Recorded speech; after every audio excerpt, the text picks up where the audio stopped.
በዚህ ኮሚሽን ተስፋ የጣልኩበት ገና ሲጀመር ነው። ምክክር የሚለው በእስላም ትልቅ ቃል ነው፣ የተከበረ ቃል ነው። እንኳን ለተራ ሰዎች አይደሉም ወህይ ለሚወርድላቸው ለሙሐመድ እንኳን አለይሂ ሰላቱ ወሰላም አመካክረህ ስራ አማክራቸው ሻዊርሁም ፊል አምሪ ነው የሚለው አላህ። ሁሉ ነገር ላይ አማክረህ ነው መስራት ያለብህ።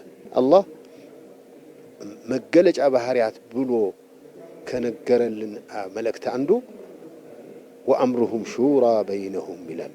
በመካከላቸው ተመካክረው ነው የሚሰሩት ይላል። ስለዚህ ይሄ ቃሉ ራሱ እስላማዊ ቃል ነው። ይህንን ሐሳብ መጀመሩ ራሱ አገሪቱ ጥሩ ሂደት መጀመሯን ያሳያል። አንዱ እኔ ገና ሲጀመር ጀምሮ በዚህ ስምና በዚህ ተግባር በዚህ ኮሚሽን ተስፋ የጣልኩበት ገና ሲጀመር ነው።